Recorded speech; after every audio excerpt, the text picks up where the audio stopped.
Facing the too many redirects error on Safari for iPhone, it can be really annoying. This error usually means the browser is stuck in a loop of URL redirects, stopping the page from loading. Let's go through the steps to fix it. Solution 1. Check your internet connection. Ensure your iPhone is connected to Wi-Fi or cellular data. Open Control Center by swiping down from the top of the screen. Toggle airplane mode on for 10 seconds, then turn it off. Open another app like YouTube to verify your internet connection. If you can't load website, the issue might be with your internet connection. Solution 2. Clear Safari cache and website data. Open Settings on your iPhone. Scroll down and tap Apps. Scroll down and find Safari. Tap Clear History and Website Data. Confirm by tapping Clear History and Data.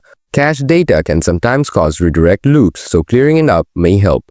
Solution 3. Disable VPN or Proxy.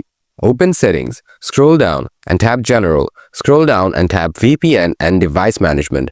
Turn off VPN or proxy settings if applicable.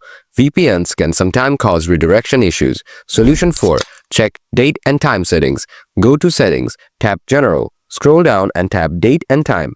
Toggle Set automatically to On. Incorrect date and time settings can cause problems with secure websites, leading to redirection errors. Solution 5. Update iOS. Open Settings and tap General. Tap Software Update. If an update is available, tap Download and Install. Keeping your iOS updated can resolve compatibility issues and bugs. Once you have completed these steps, you should be able to fix the too many redirects error on Safari for your iPhone. If you're still having trouble, feel free to leave a comment. Thanks for watching.